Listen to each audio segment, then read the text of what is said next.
Primeira motivação para vivermos então essa ética cristã, os valores, o princípio de Deus, é porque nós somos chamados para sermos imitadores de Cristo. Veja só o que diz Filipenses capítulo 2, do verso 5 a 8. Seja a atitude de vocês a mesma de Cristo Jesus, que embora sendo Deus, não considerou que o ser igual a Deus era algo a que devia apegar-se, mas esvaziou-se a si mesmo, vindo a ser servo, tornando-se semelhante aos homens. E sendo encontrado em forma humana, humilhou-se a si mesmo e foi obediente até a morte e morte de cruz. Amém? O apóstolo Paulo, ao escrever esta carta para a igreja em Filipos, ele pede então aos irmãos que tivessem o mesmo sentimento do nosso Senhor Jesus Cristo.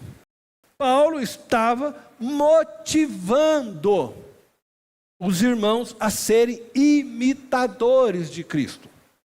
E segundo Paulo, nós devemos imitar Jesus no seu ato de esvaziamento de si mesmo. Ele está dizendo isso, sede a atitude de vocês a mesma de Cristo. E aí ele vai descrever esse momento que ele se esvazia de si. Jesus abriu mão de sua glória como Deus e se fez homem. Isso é algo grandioso demais da parte de Jesus. Eu não conseguiria descrever tamanha grandiosidade. Você consegue imaginar isso?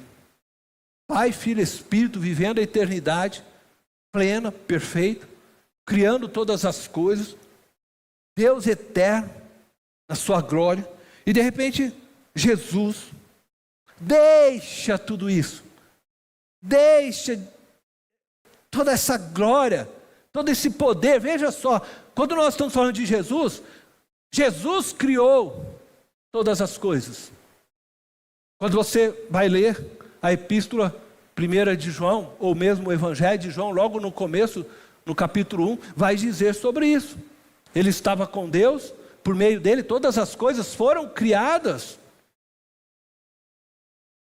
Ora, esse Jesus, esse Deus de todo o poder, que criou todas as coisas, de repente, ele abre mão de todo esse poder, ele abre mão de toda essa glória, e ele se faz homem, como eu e você. Nasce uma manjedoura. A grandeza desse ato de Jesus, por isso que eu disse, é difícil de descrever. O Deus que criou o sol, que criou as estrelas, que fez, e de repente ele se faz menor do que tudo isso, para ser homem, um bebê, ser cuidado por uma mulher chamada Maria, amamentado, viver o que eu e você vivemos. E é isso que Paulo está dizendo para nós, para que nós sejamos como Cristo, que nós tenhamos essa mesma atitude de nos esvaziarmos de nós mesmos, de tudo que nós somos, em favor de Deus, daquele que nos deu vida, daquele que nos criou, esvaziarmos de tudo que nós somos em favor do nosso próximo, porque todo mandamento se resume nisso, amar a Deus e amar o seu próximo. Jesus deixa de lado ser igual a Deus, se faz homem como você, sofreu as mesmas dificuldades que você tem sofrido, passou fome, teve sede, viveu conflitos internos, psicológicos, como qualquer ser humano vive, mas contudo foi obediente ao Pai até o fim. E essa obediência o levou a morrer pelos meus pecados, pelos seus pecados. Pecados que não eram deles, eram nossos. Mas ele morreu. E na cruz Jesus morreu para que eu e você pudéssemos ter vida eterna, vida em abundância. Então é nesse sentido que você precisa imitar a Cristo. Você precisa se dar, se entregar, abrir mão de tudo que você tenha, de tudo que você é, de tudo aquilo que possa te impedir de viver para Deus e para o próximo. Abrir mão. Mesmo que isso possa levar você a uma vida de sofrimento e morte. Você deve viver de modo que as outras pessoas possam, através da sua vida, experimentar o amor de Deus. Que você possa ser o suporte para que pessoas se encontrem com Deus, o caminho, o canal, para que pessoas cresçam, se elevem. Paulo não estava apresentando somente a vida terrena aqui de Jesus, como um padrão de excelência moral. Paulo não estava dizendo que porque Jesus nasceu pobre, e ele viveu na pobreza, ele era possuidor de um padrão moral elevado. A humildade de um homem não está na pobreza.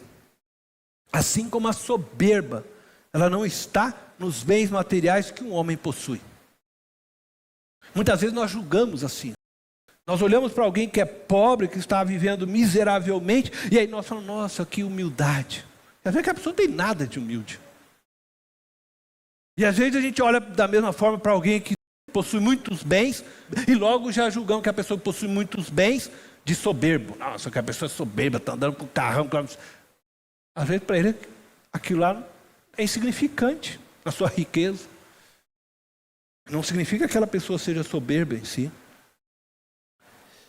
Nós precisamos entender isso.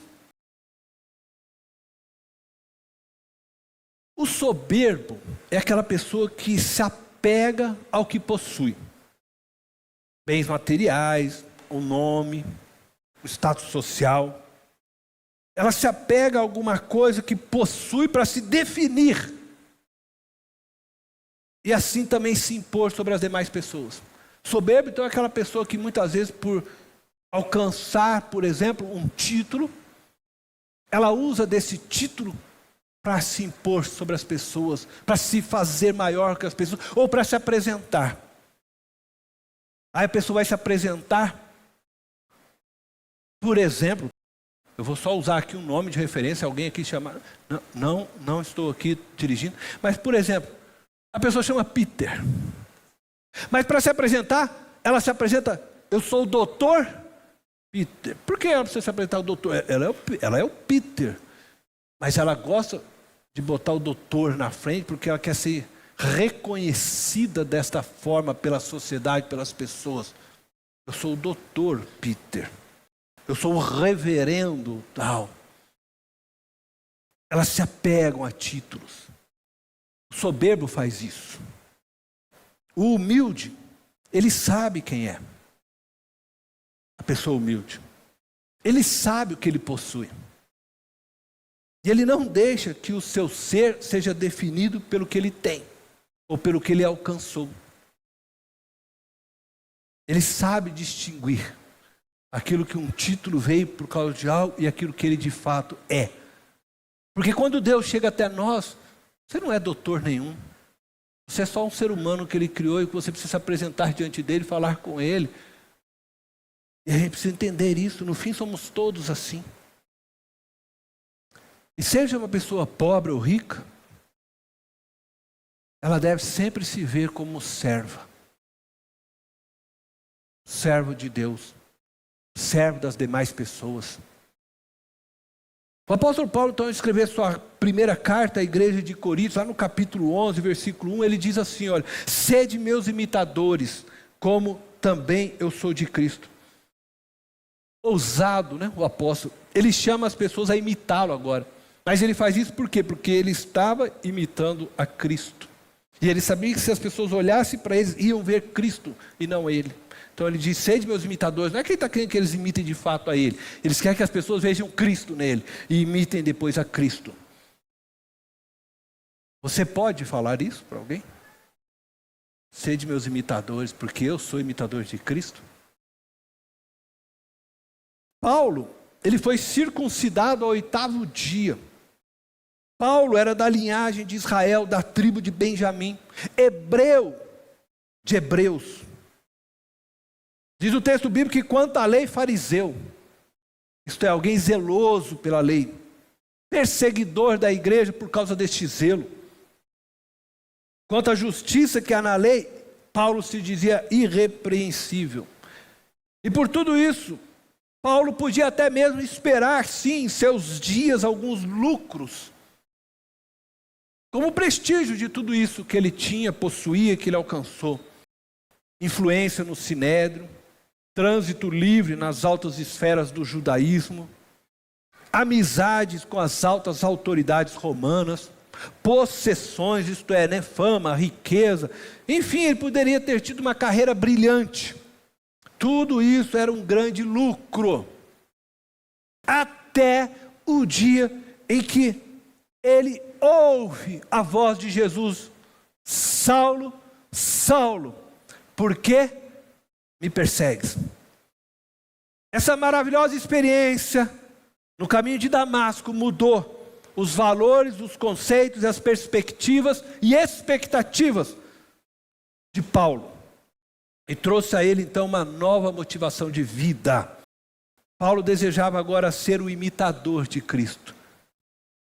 Por isso ele diz aquelas palavras: sede meus imitadores. Porque ele era o imitador de Cristo. Paulo seguiu os passos de Jesus. Ele deixou de viver para si mesmo.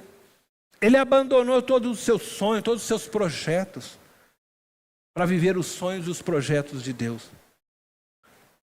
Paulo não buscava em nada fins pessoais, interesses para si mesmo. Paulo não buscava os seus próprios sonhos, mas ele sempre pensava no bem-estar, no interesse do outro, da igreja de Cristo. Ele deixou Cristo viver sua vida, ao ponto de um dia ele dizer: logo já não sou eu, mas quem vive. Olha que coisa. Já não sou eu quem vive, mas Cristo vive em mim. Abandono total do seu ser para que Cristo vivesse por meio dele. Esse é o desafio para você e para mim que somos cristãos. Vivermos essa ética, esses valores do reino, esses princípios. Nós precisamos ser um imitador de Jesus Cristo. Paulo foi esse imitador. Paulo abriu mão de tudo para que a vida de Cristo fluísse. Você precisa abrir mão. Você precisa. O que te prende, o que te amarra de viver verdadeiramente o cristianismo?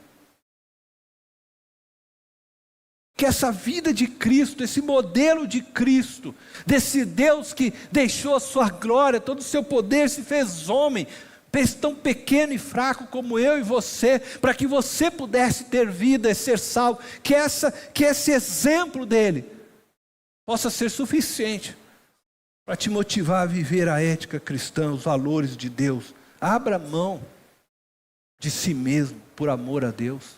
Abra mão de si mesmo por amor a Jesus Cristo, que na cruz morreu por você.